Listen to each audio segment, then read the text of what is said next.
Hi, I'm Martin MacAlistair. Welcome to Chatsunami. We're here for a very special month. It's Godzilla month. It's not Godzilla month, it's Digimon month. The other creature month.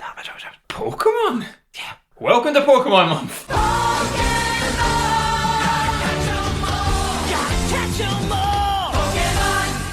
Hello everybody and welcome to the third episode of Pokémon Month. My name's Satsunami and joining me today is the cat with handles himself, Martin MacAlistair. Martin, welcome back.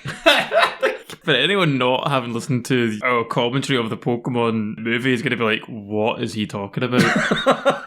Glad to be back. I wish you hadn't introduced me as that, but thank you for having me on. See, it's to keep you on your toes. Yeah.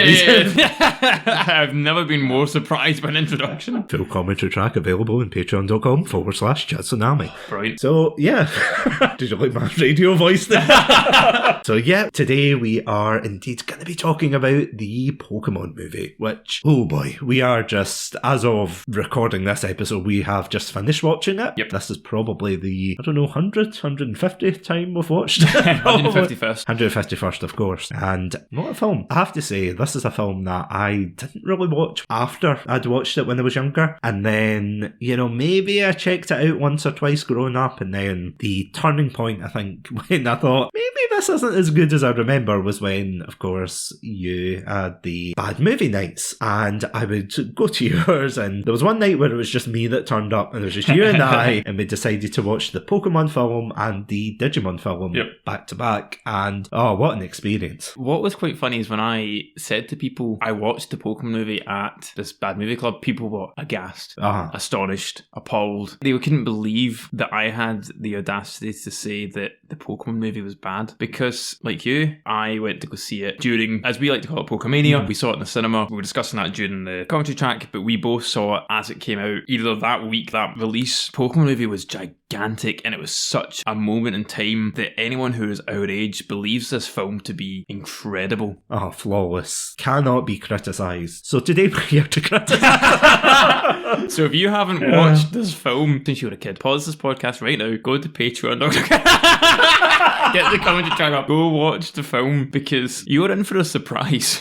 Yeah, it is very surprising, I have to say. It is one of these films that you remember being amazing, and then you see the critics of the time, like especially, is it Siskel and Ebert? Roger Ebert? Yeah. They really tore into it. They said, it's only good if you like the show and everything, if you like the property. I can see why people didn't like it. But for anyone who doesn't know or just needs a wee refresher, the story follows the... I am fascinated to hear how you're going to tell this. What is the plot of this film? He folded his arms and everything. So it follows the titular adventures of the psychic cat known as Mewtwo. Who is striking back. Who is striking back. Why? We don't know.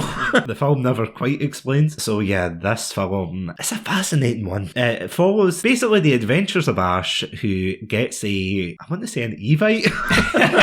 From not local single in his area. Yeah, exactly. Yeah, spoilers for this film, by the way, but not Nurse Joy. And he ends up going to an island. He comes across this Pokemon who has become quite peeved at the world because he was experimented on. I think we all would, to be honest. And yeah, in his adventure to catch them all, he decides that he, with, as far as I remember, so this is kind of a wee bit headcanon going on here, but I remember when this came out, it's something we talked about in the commentary track, there is a tie-in episode where we see the events of Mewtwo bursting out of the gym, and he blows up Viridian Gym, and he runs away, all of that. So it means that Ash at this point wouldn't have had all 8 badges, nor would he have challenged the league. Yep. So what point in his head did he think, I'm going to pull a Goku here, and I'm going to challenge the most powerful Pokemon trainer who is swinging his tail, as it were, to say, I have the biggest tail here, I'm gonna be the very best. And Ash says, not over my cold dead body are you gonna say you're the best. So he rounds going over to try and stop this person. And this is Ash. You say that he hasn't won all 8 badges. Ash hasn't won any badges, because the first 2 he gets given it a pity. It's like he beats Brock. Brock he gets clean. But I think he gets Misty. Misty just gives him the badge. Lieutenant Surge just gives him the badge. And so he barely beats any of the people on his roll. So unless Mewtwo was going to be like, I'm the most powerful trainer in the world, but don't worry about it, actually it's you, Ash, he was going to lose regardless. I mean, do you remember how he got the rainbow badge? He straight up lies and pretends to be a girl. Yeah. Wow, Ash, this is a hero of deception. And then he stops it from burning down. I think the only ones he really won were, I don't know if he did it with Koga, but he won it for Blaine because I think he threw his Magmar into a volcano and said, give me your badge. So he's like pumped up. He's like, yeah, I'm going to beat this most powerful trainer in the world. And you're like, why though? Why are you doing this, Ash? You know the anime cliche where it's like, I have to test my strength. Like he's going in there with a Squirtle and a Bulbasaur. I love Squirtle and Bulbasaur, but they are not tournament ready. No. Okay, they are 100%. They're going to get bodied. And he's like, you've got these guys. So yeah, they go to the island. They find out, oh, plot twist, Mewtwo's there. Although, you know, the film's called Mewtwo Strikes Back. If you weren't expecting Mewtwo, I've got to ask, what were you expecting? There's so much. Like, this is something we talked about as well in the commentary. There's so many deep moments in this film. Some amazing lines, like, for example, Mewtwo's line of talking about it's not who you are at birth, it's what you do in this life that defines you. Paraphrasing there, but at the end of the day, it's like really deep stuff. But then beside him, you got a pink cat going around going, meow, meow, meow. So there's a bit of a tonal shift, isn't there? And even the film itself, it's like, obviously, I guess this might be an element for kids or whatever, but the plot itself is pretty grim. Mewtwo is tortured and experimented on, forms this island using undisclosed amount of magic powers, then invites all the trainers out and starts trying to clone their Pokemon in order to kill them, but also because Meowth got hair pulled off his butt and is really upset about it. You know, so there's like that kind of like tonal shift as well, of they're trying to get the comedy in with the tragedy, and it's like, maybe for a kid, maybe for kids it's funny, but like it's a tough balance, and I don't think they nail it at all in this film. No, they 100% do not nail anything in this film. You're just kind of sitting there like, my god, this is for kids, right? As Ash gets killed, spoilers again, but Ash gets killed. This is something, again, I was saying to you before, but it's really bizarre, the tonal whiplash in this film, especially since I would argue that this is one of, if not the darkest entries into the Pokemon world and Pokemon films. Because, I mean, there is the dark elements in the third film, I want to say. The second one's just like a creep who's in a flying fortress playing chess, and he wants to catch birds so he can get an even bigger bird under the water. Really, really weird guy. The third one's about loss and things, because you vaguely remember it's like a wee girl who loses her dad, but then she thinks Entei's her dad and everything. It's a strange film, but again, you know, there's some elements there that are alright, but this is by far the darkest, because he talks about what it means to be alive, what is my purpose in this life, and I know there's bits and pieces in the Japanese version that maybe fills it out, but I don't know if that makes it any better, you know, because you still have those comedic elements. You still have Meowth getting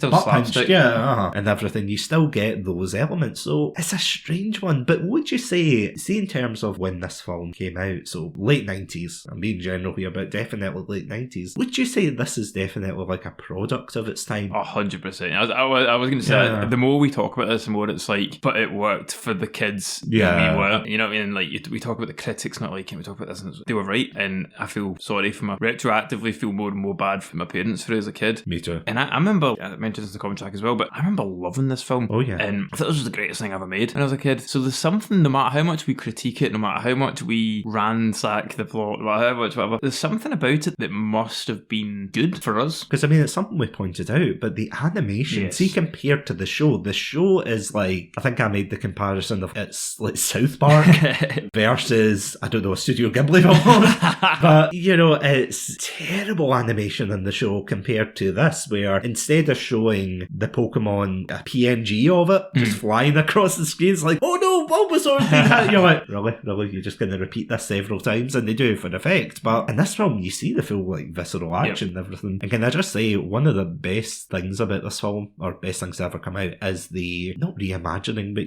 the cover of the theme song, which is absolutely incredible, and it goes over such a really hard battle scene. And they know it's good. I always laugh in like James Bond movies where like they drop the soundtrack because they know the scene's good, and this was the same. It was like they knew this fight scene was class, and they were like, we're putting the soundtrack over this because this is one of the best themes, and this fight scene that is honestly one of the highlights of the whole film. Is that fight scene right at the start. It has a brand new Pokemon in it that we've never seen before, and the fight scene's great. It doesn't really matter. It's just a bit of a Ash showing off, but that's kind of what you need sometimes. Your heroes getting the showing off, and it's great. It's a great start to the film. So damn good. Because even today, I'll listen to that, and you still feel that kind of nostalgia. Yeah. But this is the thing, though. It's almost like getting a chocolate bar, let's say, right? And the first time you eat it, you're like, oh, this is amazing and everything. But then you still have to stand in the room for another hour and a half. Okay, maybe not that long. But you're sitting there thinking, nothing's happening. And then by the end of it, the guy who locks you in the room comes up and said, you were never in the room, and then walks away. And you're like, well, no, I was here. I had the chocolate bar at the start. It's like, yeah, I know that bit happened. But anything after the first 20 minutes, and what I'm referring to is the fact that they have this moral lesson at the end, which was something that was massive, wasn't it? In the 90s, early 2000s, they had to have a strong moral message for kids, which, don't get me wrong, I do appreciate. But at the same time, Mewtwo has this, oh yes, I know that, you should use your life for good. Oh, by the way, I'm going to wipe your mind. Yeah, so the moral message isn't for Ash and the company, it's for us watching it. It's so weird that because these moral messages, South Park would parody it with, I learned something today. They would say it at the end of every episode. Yeah. And that's what the joke was. But Ash and his team, they learn nothing from this film because the film is undone by the end of it. Because I could be wrong, but I think the sequel to this film, and this is something I was saying to you as well, there's a sequel, it's not called Mewtwo's Revenge, but something like that. Mewtwo something, but Strikes Back again, maybe.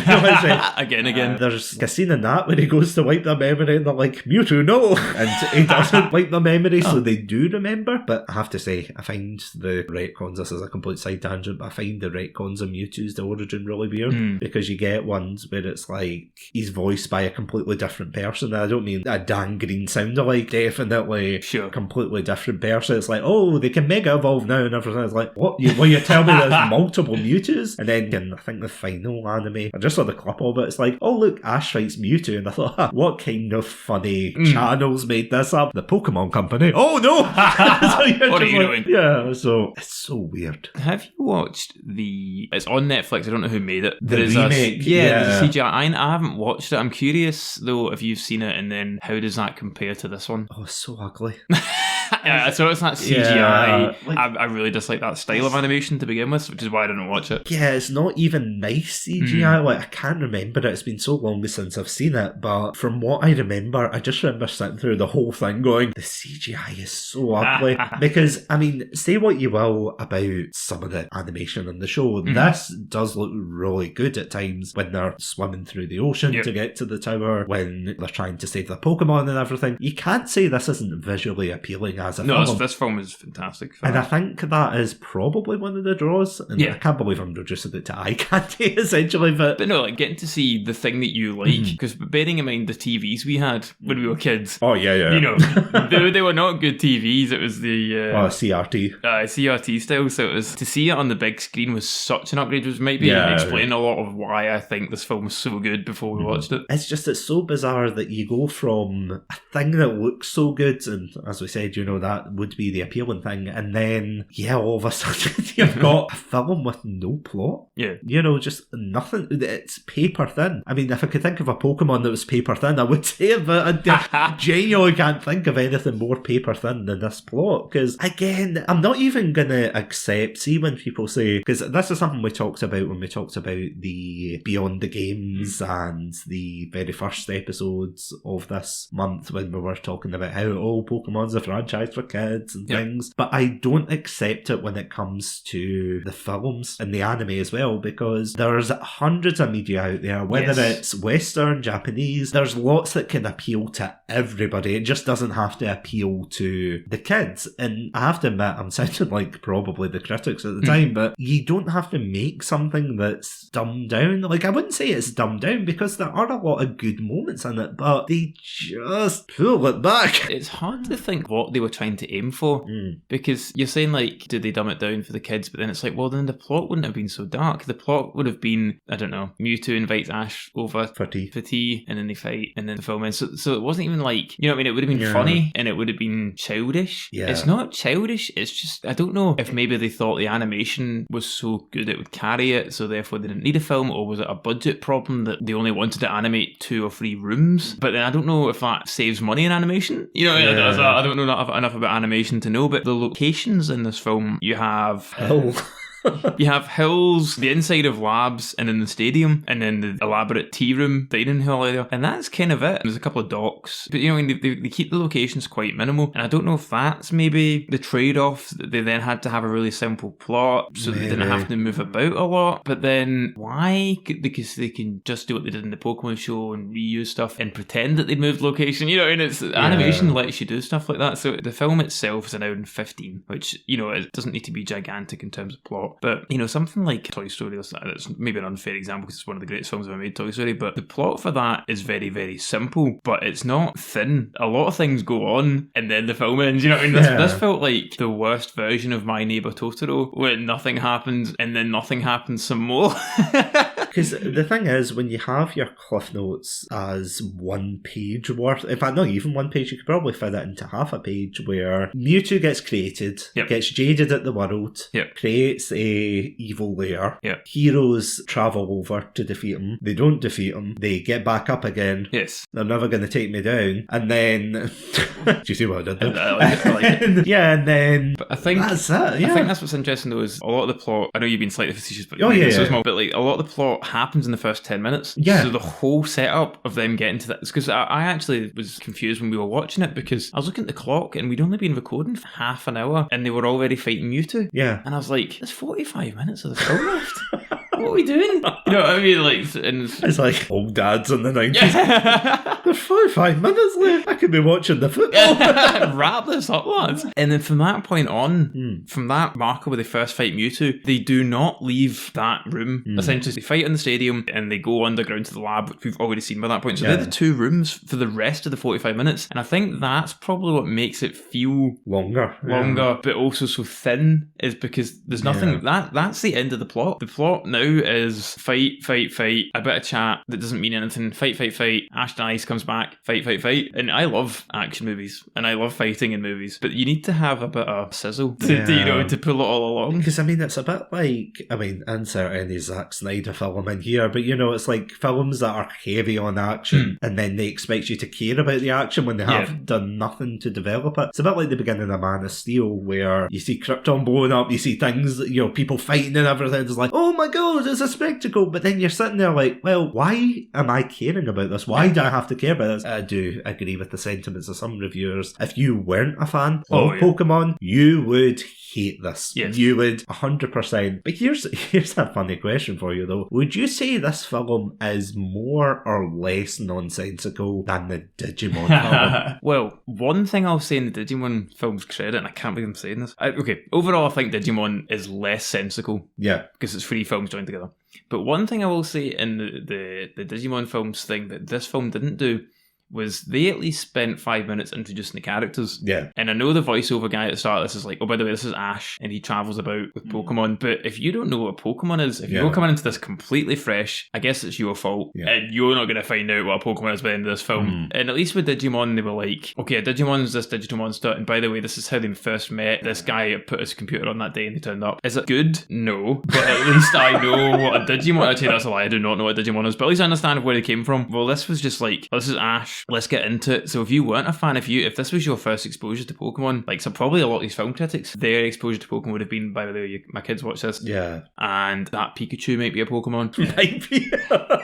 You know what I mean? That's like, I'm thinking of like my gran or something. Like, what would she have thought watching this film? And it's like, no, they don't take you along for the ride. If you're not into Pokemon right now, that's it. Tough luck. You're not getting anything out of this film. Oh, you're not wrong. To be fair. Yeah, it's very much a like it or lump it film, isn't it? If you're not invested enough, then too bad coming back. Essentially. It's a shame. It is a real shame at times because there is nuggets of a good film in there. Yeah. And I think something that I have to admit is very, very funny, which I never really thought of when I was younger. But you know how we made fun of in the commentary track, we made fun of how it's called Pokémon, the first movie, Mewtwo Strikes Back, yes. Revenge of the Sith, etc. How bold does a film have to be for it to be called the first movie? Because it wasn't retroactively, I'm convinced of that, it wasn't retroactively called that, because we even saw it in the titles, it said Pokémon, the first movie, because you know another film that did the exact same thing, Doug. Really? Do you remember Doug's first movie? And as far as I know, I could be wrong, there's probably some fan animation in it, but as far as I remember, Doug never got a second film. So my thing with the Pokemon, I think that actually anything's even more explicit than if they called it the first movie. Yeah. Then maybe it should have done more for people that hadn't seen it before. But what is a bit bizarre to me about this whole thing, and I think maybe obviously times have changed and it's hard to compare Pokemon and that era of anime to anime nowadays, but you and me are both quite big fans of, well, I am anyway, My Hero Academia. Yeah. The first couple of seasons of that I think are some of the best anime ever made, and we went to go see some of the films in the cinema. Those films are very similar to this in that they're non-canon, but they are an overarching plot of 2 hours long, an hour and a half, whatever it is, and it's not just an extended episode of the show. Yeah. Well, I feel like this was pretty much written as an episode of the show, and then they just kept adding to it rather than trying to. It doesn't feel like a film in the sense of like, if this is the first film, then maybe make it a more spectacle. Yeah, make it a cohesive. It doesn't need to be. I guess they wanted to have the big fight scenes, but they're not epic in the sense of they are gorgeous and there's some great fights in it, but they're not on a big scale. So one of the things that My Hero Academia does really well, sorry I won't go into My Hero Academia too much, what they use the films for is things that will never happen in the TV show. So there's certain moments in the movies that just can't happen in the shows because they're non-canon, blah, blah. And so maybe they could have done stuff like that. They could have done, I know like Pikachu talks in one of the films, I think, so they tried it later. He does in the later, yeah, so they obviously tried that later. They knew kind of like the people wanted to see certain things. Don't worry, I am here. You won't be stoned forever. But like, I feel like they could have maybe tried something like that made it more grand. It just felt like a big long episode where they stopped writing it halfway through. What you mean with the crayons of the producer's son came in and went, and then they battle. How many times did they write battle? 152. Oh, sweet Jesus. But it does feel like, just thinking of the Pokemon anime, now that I'm on this chain of thought, there's the fight with Lieutenant Surge in the anime, which is like episode 10 or something. It's quite early on. This is one of the ones I watched. And he fights Surge, he loses, and they go train. Pikachu, will you take the Thunderstone? No. They go train some more and they fight him again. And that's the structure of this movie, which makes me think, was this just an episode of TV or 2 episodes that they joined into a film and then gave it the gorgeous animation late? You know what I mean? Like, did they decide to make it a film after they'd already written it? I'd love to know about that. Because that is something that is really annoying about the anime. As I said before, they do reference this film within it, but then they never reference it again. They really brush it off because Jesse and James are like, oh, Giovanni Boss, are you okay? And he's just like, no, you fools. That's really it. There's nothing really much to it after that. Never brought up again until the made-for-TV film, which I'm sure has like a terrible song attached to it, but I could be wrong. But you're right, there's nothing really going on. It's just things happen, but if you had to condense it, do you know what it reminds me of? It reminds me of one of these episodes where it's like we'll talk for, or even with Andrew or Adam or so forth, we'll talk for maybe an hour and a half or maybe 2 hours, God forbid, but by the time I've edited that, that's down to an hour and a half, maybe hour 10. You know, I've cut out like a huge chunk. I'm a lot more ruthless than I used to be. That's the kind of thing. It's as if they just left the raw footage in. Yeah, it's funny because, and I guess it's unfair on one hand for us to compare it with like later anime movies and contemporary stuff, because was this maybe one of the first anime films released in the cinemas in the West? Maybe, but then films have came out, so you know, Studio Ghibli existed by this point. So at the same time, it's not like it was a brand new concept to make films based off of other things. Like Akira was out by this point, so it's not like they'd done it before. So I don't know, maybe they were trying to play it safe and didn't want to do anything too weird, but then it's just such a conundrum now that I'm actually trying to think about what do you think they were trying to achieve? Money. But then they would have made it at least rewatchable. Because, I mean, this is trending over, and this is an episode we definitely have to go back to at some point, but Pokemania was a massive thing, especially in the 90s and the early 2000s. I say this all the time, but I cannot emphasise how big it was. It was everywhere. It was all, because I made a joke in the commentary track, oh no, Mewtwo's after my SpaghettiOs. There was genuinely like tomato shapes, shaped like Pokemon. There was, oh god, there was pencils with Pokemon. Just trying to think, like, there's so just any kind of product, Pikachu will be on it. And it was absolutely, I mean, they even had cars and planes, for God's sake, with Pikachu's face on it. Still do. It was that popular. So for them to make a film, it wasn't exactly out of left field for them. Totally get making the film. I guess it's more just why, like, what its purpose why did was. they make it? Yeah, why did they make it like that? Going back to what I said before, and I know I'm repeating myself here, but it feels as if they had a great idea. Because seriously, all of the Mewtwo stuff, I'm really fascinated with. Totally. And I know there's a lot of like backstory and probably scenes that they've cut or brought back together, but to come out with that though, that's the thing though, to come out and be like, oh, let's put this existential crisis against the colourful world of Pokemon, it doesn't mesh well. I know what they're trying to teach kids, and maybe this is me seeing this from a British perspective, because we have a lot of dark media for kids that deals with these very sensitive topics. We are just recording this off the back of Christmas is passed a couple of months ago there, so we have a programme called The Snowman, which we both know that programme, but that is a child-friendly way to talk about the concept of death and things for children, to say things won't last forever, but it's okay, enjoy the time, blah blah blah. I can't believe I'm going this morbid. Yeah, but with this, it's Mewtwo having an existential crisis, being like, what is my purpose? I have been relegated to Mewtwo. That's an interesting thing as well, because Mewtwo, obviously other than branding, of course, he is not his own thing. No. You know, like, I mean, physically obviously is, but in name, he's called Mewtwo. Yeah, it's like, it's like if I was a clone of you, being known as Martin.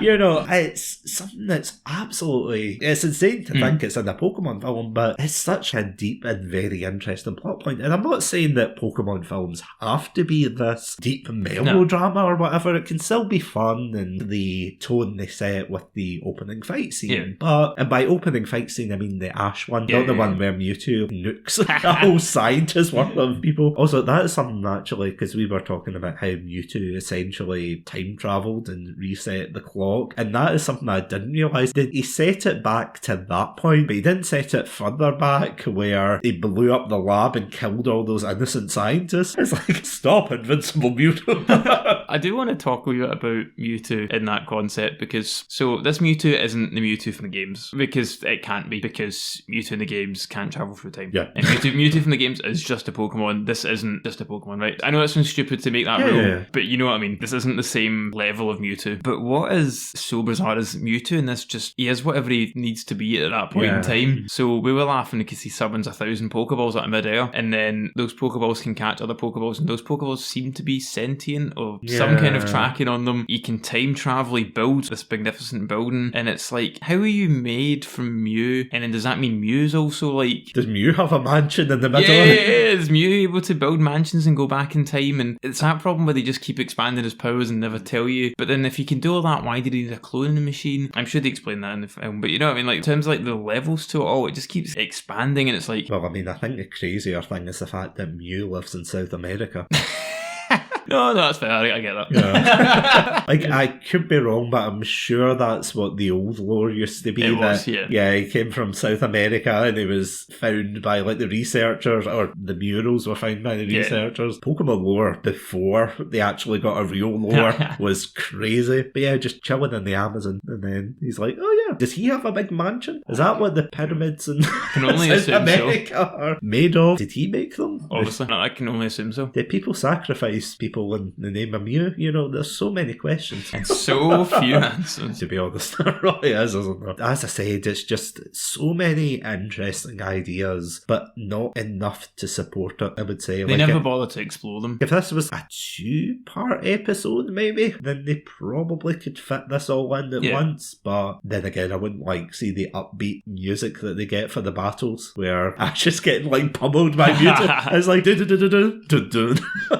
One thing, just because you mentioned pummeling, I want to talk about this real quick. So one of the big lessons of this film is that Pokemon fighting each other is bad, because they bit the bit with the clones and they all fight each other. And I know this is old ground and everyone's spoken about this, but I feel like it is worth mentioning that they tried to make out that Pokemon shouldn't fight each other. They absolutely should. That's the entire concept of the game. Is that your presidential pitch right there? I'm sick of these people in 2023 saying that Pokemon shouldn't fight each other. It's 2024, they should. Damn soft Pokemon. Soft Pokemon. They're going woke. Damn Vanilluxe trainers. But yeah, the fact that one of the moral lessons they try to get across is Pokemon shouldn't fight, and they have this big sequence where everyone's really upset because they're all fighting. That's what you're doing with them anyway. I don't know why it's different because they're fighting clones. Nobody cried in Star Wars. Nobody cried in Man of Steel. Again, it goes back to that 90s, early 2000s thing of, we're going to have a moral message and everything, which, again, I can understand why, and I think it's a really good thing to have. It's just a shame it's in this Pokemon film. And it's just a shame it doesn't really work in the context of the film they're trying to tell you about. They glorify the fights at the start with Ash and this Team Magma / Aqua, whoever he is, Mr. America. Yeah, that's exactly the thing. They start off the film with a big battle scene. I mean, is that Dolphin okay? After he got final flashed by, and then there's a Machamp that got I don't know, is he allergic to bubbles? He's dead. That Golem must have been he got electrocuted, and that's like a big thing people moan about, or not moan about, but they point out damn people moaning about my film. People moaning about being electrocuted. Softies. There's also the other small minor nitpicks, like he calls Pidgeot Pidgeotto. Scyther's Alakazam suddenly. Alakazam gets his spoons bent, can't eat cereal anymore. That guy was raging, whoever the psychic was. He's like, my spoons! Not the spoons. That was probably a big middle finger. Probably was, to be fair. So see, overall, not even talking to casual viewers, because I get the feeling that you wouldn't recommend this film to anybody who wasn't a Pokemon fan, but for Pokemon fans and nostalgia people, would you recommend this to rewatch it? Everything about this film should make me say no, but I almost suggest you should watch it so you know. Does that make sense? I know, and I don't want that to sound mean, but it was so fascinating to go back, and like I said, I also watched the Pokemon show back, and I also thought that was pretty terrible. Watch it back and then phone your parents up and apologise. I just thought it was fascinating, and I kind of feel like you have to watch it back. I feel like it's a duty now, but if you want to preserve it and leave the memories alone, I wouldn't blame you. But I feel like if I hadn't watched it back and someone said to me, this film's terrible, I would never have believed them. And I feel like by watching it back, at least I know that they were correct, and kids were dumb and we were wrong. I don't know. I can't recommend it, but I feel like I have to tell you to go watch it. Yeah, no, I would agree with that. It's just such a strange film to go back and revisit, because as you said, a lot of people say, I love this film when I was younger, and there's a lot of things I liked when I was younger that I've revisited and I've gone, oh no, this is absolutely terrible, who would like this? And then you realise, oh yes, my stupid self back in the day. But I can't say that I 100% would say, you're going to have a blast with this film. No, you're not. For nostalgia's sake and revisiting it, I don't think there's any harm for it. This isn't the worst film you're going to go back and see, but it's not really any better, to be honest. It doesn't get better when you rewatch it through an adult's lens and you go, this is terrible. But if you still enjoy this film, as always, I've said this before, exactly, all power to you for liking it still and still enjoying it, because you can still enjoy it. We riffed on it quite a bit, but at the same time, I think, and again, this goes back to a point we've made hundreds of times, but if it was a boring film, which don't get me wrong, it does get kind of dull at times, but it's got good moments. Yeah, it's like it's got things to talk about. If you didn't have that, then that's the cardinal sin of bad films. If you can't say anything about it, it's not worthy of being a film to talk about. But at least you can talk about things in the film. You can talk about the good, the bad. So yeah, go check it out. Go check it out again just to see. But for the love of God, do not watch the Netflix one. I'm not saying this because it's like, I'm a Pokemon purist, but genuinely, from what I remember, I just remember watching it being like, the animation, this is just so ugly. And it's not even like, it's like cool animation or anything. Just ugly. In fact, I'll tell you why. I think the Pokemon models are alright, but the humans just look like robots. Five Nights at Mewtwo, sorry. That's what I should have led with. But on that note, Martin, thank you so much for reliving this film with me. Absolutely. Well, I was going to say a pleasure. It wasn't exactly, but it was good time, and thank you for having me on. So, of course, next week we will be going on to the last episode of Pokémon Month, but if you want to check out our previous episodes of the month, as well as other collaborations we've done, you can can check us out at chatsunami.com. I also want to thank our Pandalorian patrons, Robotic Battle Toaster and Sonia. Thank you so much for supporting the show. If you want exclusive content as well as the full-length audio track or our full thoughts on the film as well as our general musings, because I think we had a lot more general musings this time around, you can check it out on patreon.com/Chatsunami. But until next time, stay safe, stay awesome, and most importantly, I see now that the circumstances of one's birth are relevant. It is what you do with the gift of life that determines who you are. I mean, I was going to say hydrated, but that's even better. Sorry, stay hydrated. Oh yeah, that too. Welcome to Chatsunami, a variety podcast that discusses topics from gaming and films to anime and general interests. Previously on Chatsunami, we've analysed what makes a good horror game, conducted a retrospective on Pierce Brosnan's run as James Bond, and listened to us take deep dives into both the Sonic and Halo franchises. Also, if you're an anime fan, then don't forget to check us out on our sub-series, Chatsunami, where we dive into the world of anime. So far, we've reviewed things like Death Note, Princess Mononoke, and the hit Beyblade series. If that sounds like your cup of tea, then you can check us out on Spotify, iTunes, and all good podcast apps. As always, stay safe, stay awesome, and most importantly, stay hydrated. Hello, my name's Alan. And my name's Robin. And we together broadcast Radio Leaving 372. It's a podcast. Oh, sorry. They're absolute garbage at this. Hello, my name's Alan. And I'm Robin. And this is Radio Leaving 372. A podcast from our pub shed in our garden, the Buckety Scooty. And we're available across all the platforms that you listen to your podcast on. So join in and listen to our inane banter. Thanks for listening. Bye.